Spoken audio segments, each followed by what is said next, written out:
Salut les investisseurs, j'espère que vous allez bien et je vous retrouve dans ce nouvel épisode dans lequel je vous propose de parler de l'entreprise Hermès. On va regarder ensemble le business model de l'entreprise et ensuite les chiffres et la valorisation de l'action en bourse. Je voulais aussi juste vous tenir au courant, niveau planning, on va faire certainement des vidéos mercredi, vendredi et dimanche. La saison des résultats touchant à sa fin, il y a un petit peu moins de sujets, mais évidemment si je vois des sujets intéressants, je n'hésiterai pas à en rajouter. Mais encore une fois, comme vous le savez, je fais toujours des vidéos avec de la valeur ajoutée. Et donc, quand c'est un petit peu plus calme en bourse, j'en profite aussi pour profiter de la famille, aller prendre l'air. Et quand la bourse aussi baisse, et ben, ça fait du bien des fois de changer les idées. Et je fais aussi beaucoup de travail de fond en ce moment, de la recherche d'entreprise. Je vous ai cité beaucoup de nouvelles entreprises dans les dernières vidéos, vous l'avez sûrement remarqué.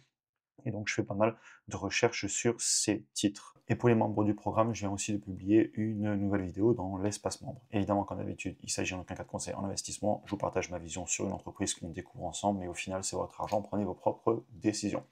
Donc l'entreprise Hermès en bourse, déjà, je tiens à le dire, c'est la deuxième plus grosse entreprise du CAC 40, après LVMH et devant L'Oréal.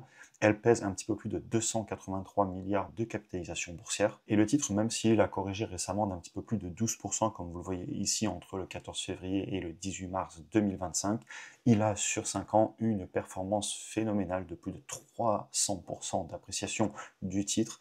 Et clairement, comme on le verra un petit peu plus tard, l'entreprise a eu une très bonne performance et donc aussi la valorisation s'est appréciée. Et bravo à ceux qui sont sur l'entreprise depuis longtemps parce que clairement, vous avez eu un sacré retour sur investissement. Hermès, c'est une entreprise du luxe française fondée en 1837. Ils sont spécialisés dans la maroquinerie, la mode, les parfums, les accessoires haut de gamme et ils sont réputés pour un savoir-faire artisanal assez exceptionnel. Ils s'appuient sur des matériaux de qualité et une production qui est largement réalisée en France. D'ailleurs, ça on va en parler dans le point que je vous ai mis juste après. Leur produit phare, c'est le sac Birkin, mais ils ont aussi beaucoup d'autres produits connus. Ils font de la sellerie, des produits de luxe, parfumerie, etc. Et ils ont souvent une demande qui dépasse l'offre. Ça fait partie aussi de leur stratégie que d'avoir des produits qui sont difficiles à obtenir. Ça, c'est quelque chose que j'ai beaucoup discuté avec des personnes qui travaillent chez Hermès.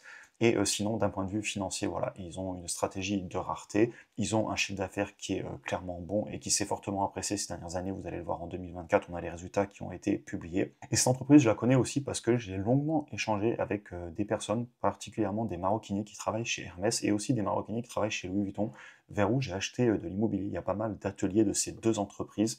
Et voilà, je voulais vous dire un petit peu de ce que j'ai compris. C'est des entreprises qui gardent un certain secret, et donc il y a plein d'infos que je n'aurais pas. Mais moi, ce que j'ai compris en parlant avec des personnes qui travaillaient là-bas, et donc ça, c'est vraiment des anecdotes que je vous dis, c'est très anecdotique. C'est des informations qui sont à prendre avec des pincettes du coup, mais du coup, ils ont évidemment des volumes de production qui sont bien en dessous de la demande. Chez Hermès, ils n'ont pas spécialement la pression de la fabrication. Ils sortent, dans le cas, en tout cas que je vais vous citer, les Birkin et les Constance, c'est des sacs à main, ils les sortent à un rythme qui n'est pas spécialement du tout soutenu. On n'est pas du tout sur de la fabrication de masse. Évidemment, encore une fois, je ne veux pas donner de chiffres, etc. C'est des entreprises qui sont très secrètes là-dessus. Ils travaillent aussi à la commande et ou pour les magasins, et en magasin, c'est des sacs qui sont difficiles à obtenir. Et d'ailleurs, j'ai vu des différences de cadence de production selon les marques et selon les entreprises. Mais Hermès, voilà, ils cultivent vraiment cet objectif de rareté et le fait qu'ils ne sont pas non plus à essayer de toujours produire plus pour toujours augmenter le chiffre d'affaires. Ils sont vraiment là pour faire de la qualité. En tout cas, ça, c'est l'image qu'on m'en a donnée. Évidemment, je ne travaille pas au sein de l'entreprise, donc c'est très limité, assez anecdotique, mais je tenais à vous le partager quand même. On va passer aux chiffres de l'entreprise directement sur les résultats qui ont été publiés pour 2024. Juste avant, je tiens à vous dire que dans cette vidéo, on va faire des premières recherches. C'est pas une analyse complète, j'ai pas passé des jours et des jours à étudier le titre, mais je fais tout le temps ça.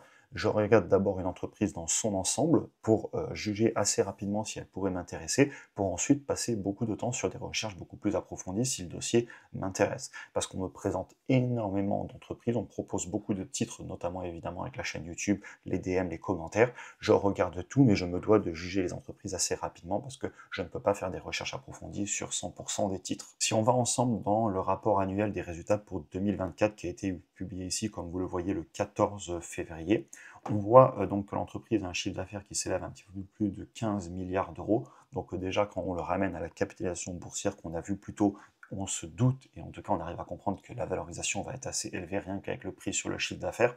Ils ont eu une croissance sur ce chiffre d'affaires de 15% à taux de change constant, et ils ont un flux de trésorerie disponible qui est positif et qui est en forte hausse à plus de 18%, donc il est en train d'aller plus vite que le chiffre d'affaires, ils sont donc certainement en train d'améliorer leur marge. Point aussi que je voulais mentionner, ils arrivent à avoir encore de la croissance en Asie hors Japon, même s'ils précisent aussi que la grande Chine, donc la Chine, eh bien, ils observent des trimestres qui sont difficiles. Et c'est pas le cas que chez Hermès, c'est le cas aussi dans toutes les entreprises du luxe, mais pas que, hein. L'automobile allemande aussi souffre beaucoup en Asie, etc. Et notamment en Chine, parce qu'en fait le consommateur souffre. On a déjà des vidéos où on en a beaucoup parlé. Et donc voilà, globalement, ils ont quand même une croissance assez impressionnante pour une entreprise qui est quand même déjà une entreprise assez mature. Vous avez vu la capitalisation boursière. Ils investissent toujours et malgré ça, ils ont un flux de trésorerie disponible positif, donc c'est une très bonne nouvelle, à un petit peu plus de 3 milliards d'euros. Si on continue rapidement, ça c'est intéressant, ils vous précisent qu'ils ont été impactés au niveau des taux de change. Parce que l'euro s'est renforcé par rapport au dollar notamment, et donc eh bien, ça les fait souffrir un petit peu. Mais encore une fois, les taux de change, ça c'est pas quelque chose qu'on maîtrise, mais ils le précisent. Et d'ailleurs, vous allez voir un peu plus tard dans le rapport, ce que j'aime avec cette entreprise, c'est qu'ils vous disent des choses. Vous n'avez pas spécialement à aller chercher les infos.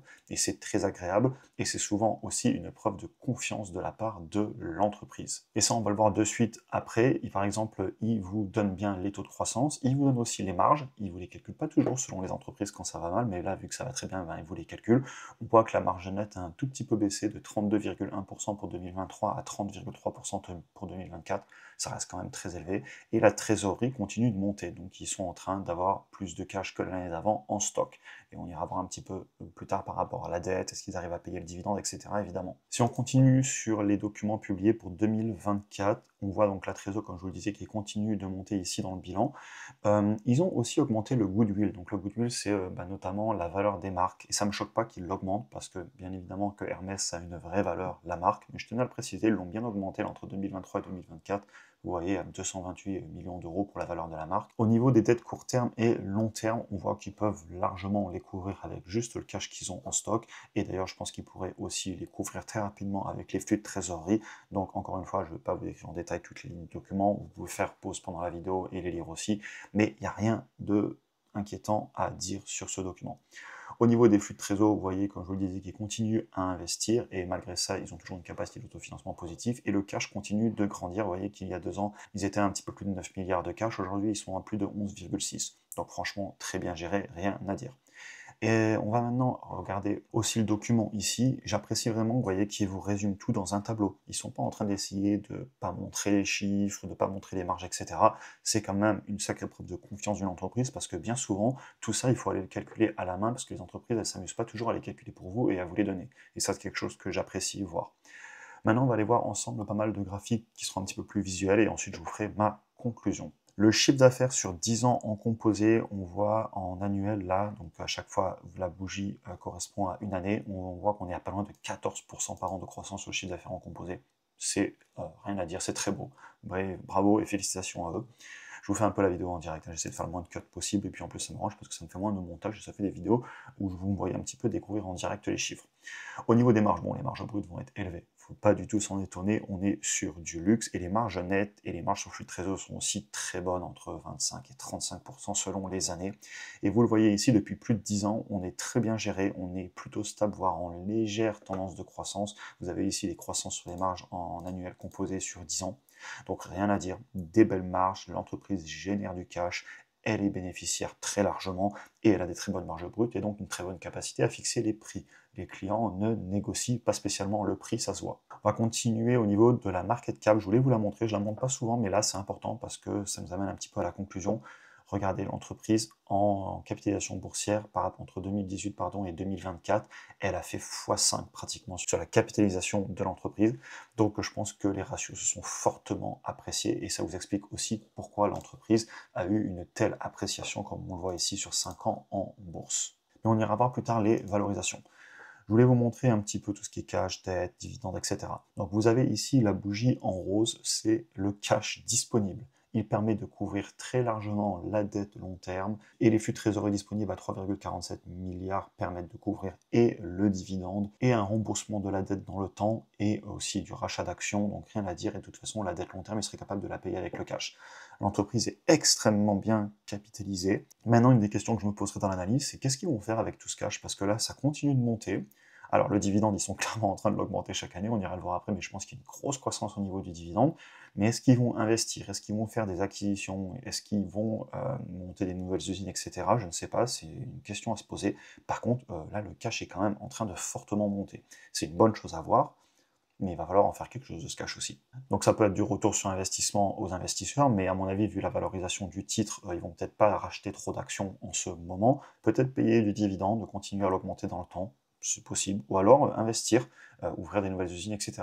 D'ailleurs, c'est très intéressant, petit aparté, petite tangente, ils sont en train d'ouvrir une grosse manufacture très très proche d'où j'ai racheté de l'immobilier en Auvergne. Je sais plus, ça va être des centaines d'emplois créés de maroquiniers. Et pas loin aussi d'où je vis, ils ont un centre de formation pour les personnes qui apprennent à faire les sacs à main comme les Birkin, les Constance, etc. Donc je pense aussi qu'ils investissent beaucoup dans des nouveaux ateliers, dans aussi les humains, c'est-à-dire former des personnes, parce que c'est 2 ans de formation pour devenir maroquinier. J'ai beaucoup parlé avec des personnes qui ont travaillé là-bas, c'est pour ça que j'ai toutes ces infos. Et voilà, donc je pense qu'ils investissent aussi beaucoup dans le futur de l'entreprise à travers les humains qu'il y a dans l'entreprise, leurs employés qui sont d'ailleurs très bien traités et très contents de travailler chez Hermès des échos que j'ai eu. Tangente finie, on continue, on va aller regarder ensemble juste rapidement les actions. Vous voyez que globalement, ils ne diluent pas l'actionnariat, ça stagne autour de 105 millions d'actions en circulation, donc j'imagine qu'ils en distribuent aux employés et que d'un autre côté, ils en rachètent un petit peu pour compenser. Donc rien à dire, ils ne sont pas en train de diluer l'actionnariat, en même temps ça ne m'étonne pas vu le cash flow qu'ils ont. La croissance des dividendes en composé là, sur les 5 et 10 dernières années est impressionnant, à 26% par an sur 5 ans et 18% par an sur 10 ans. Et l'entreprise a largement explosé le S&P 500 là, sur 10 ans. Et même si je nous mets sur 3, 4, 5 ans, l'entreprise a fait mieux. Je pense qu'on va le retrouver dans les valorisations.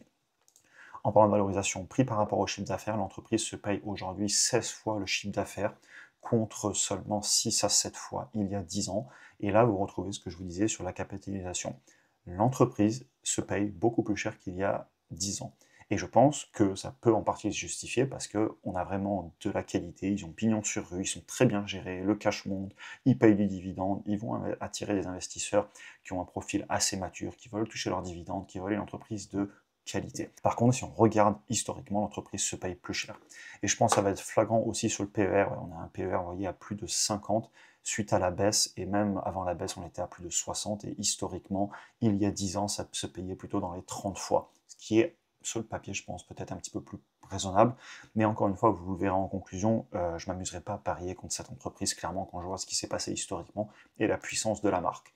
Et le prix par rapport au flux de trésorerie disponible aussi très élevé, vous le voyez ici, à plus de 60, et il y a eu une époque, il y a 6 ans, quand l'entreprise, du coup, comme on l'a vu, elle était 5 fois moins chère d'un point de vue de la capitalisation, ça se payait 30 fois. Donc bravo à ceux qui l'ont acheté à l'époque, et maintenant on va passer à ma conclusion, vu qu'on vient de voir ensemble les valorisations. En conclusion, c'est une très belle entreprise. J'ai eu beaucoup d'échos positifs, même de personnes qui y travaillent, etc. Sur le papier et aussi bien dans les retours anecdotiques donc, que j'ai eus, clairement, rien à dire. Les chiffres sont excellents. On a de la croissance sur le chiffre d'affaires à 2 chiffres. Les marges aussi à 2 chiffres. Très bonne gestion historique. Ils augmentent le dividende. Ils n'ont pas de problème dans le bilan. Ils ont beaucoup de cash disponible tellement qu'il va falloir, je pense, qu'ils l'investissent ou qu'ils le distribuent pour faire du retour aux actionnaires. Très très belle performance en bourse. Rien à dire à part bravo. Maintenant, la valorisation, elle est historiquement élevée. Et même si je ne pense pas me positionner dessus à ces niveaux, car c'est un peu cher à mon goût, je m'amuserai surtout pas à parier contre l'entreprise, parce qu'ils ont quand même une croissance à 2 chiffres, des belles marges, une vraie image de marque. Et ce qui me bloque un petit peu aussi, c'est que je ne comprends pas le secteur du luxe, je vous en ai déjà parlé, qu'il s'agisse de LVMH, de Hermès, etc. La demande, les produits, les avantages compétitifs et tout, c'est pas quelque chose que je comprends, c'est pas du tout un secteur d'activité. D'ailleurs, ne serait-ce même qui m'intéresse, je suis pas spécialement un client potentiel. Personnellement, je comprends un petit peu plus tout ce qui est l'industrie, etc., qui est plus ma formation. Il n'empêche que je parierai pas contre eux. Et je passe mon chemin, mais je tiens à le dire, si les valorisations baissent, et ou si l'entreprise vient à grandir dans sa valorisation, c'est-à-dire que via l'augmentation du chiffre d'affaires, via l'amélioration des marges, etc., si on venait à avoir une valorisation plus raisonnable, ou tout simplement si le titre vient à corriger en bourse, parce que c'est pas impossible, hein. Bien évidemment sur le court terme, un titre ça peut monter et baisser, c'est l'offre et la demande, je pourrais m'y intéresser parce que très très très très belle entreprise française, bravo. À cette valorisation, certes, je passe mon chemin parce que je trouve ça un petit peu cher et je vois de meilleures opportunités, mais je parierai pas contre eux. Je vous laisse aussi évidemment mener vos propres analyses si le titre vous intéresse. Bravo à ceux qui l'ont acheté à l'époque. Et juste pour finir la vidéo, des questions que je me poserai si je venais à m'intéresser à cette entreprise pour une analyse complète. Notamment, est-ce que je comprends l'entreprise? Est-ce que je crois dans le futur? Est-ce qu'ils vont être capables de continuer à maintenir cette image de marque, cette capacité à fixer les prix, tout en continuant à augmenter les ventes et pourquoi pas même les marges? Est-ce qu'ils vont continuer à innover, à résister à la concurrence? Est-ce que j'ai fait mon analyse, écouté les conférences destinées aux investisseurs, etc. En gros, est-ce que j'ai mené mon analyse complète avant d'acheter l'entreprise? C'est le genre de questions que je me poserais si je venais à me positionner. En tout cas, ça m'a fait plaisir de faire cette vidéo et cette analyse sur une très belle entreprise française, et je comprends les personnes qui s'y intéressent. Pour en finir pour aujourd'hui, pour ceux qui souhaitent aller plus loin dans leur apprentissage en bourse, vous avez en premier lien en description le programme avec la formation vidéo qui est vraiment la colonne vertébrale pour apprendre à vous former votre propre stratégie d'investissement en bourse. Vous avez aussi accès à mon portefeuille bourse et crypto, les achats que je fais chaque semaine, les vidéos exclusives que je fais, mes sessions de travail, etc. Si ça vous intéresse, vous pouvez nous rejoindre tous en soutenant la chaîne. Ça me permet aussi de continuer à faire tout le contenu sur YouTube pour tout le monde et vous à aller beaucoup plus loin. Un grand merci à tous ceux qui me soutiennent depuis les débuts. Je vous retrouve très vite pour le prochain épisode et je vous souhaite une très belle journée à tous.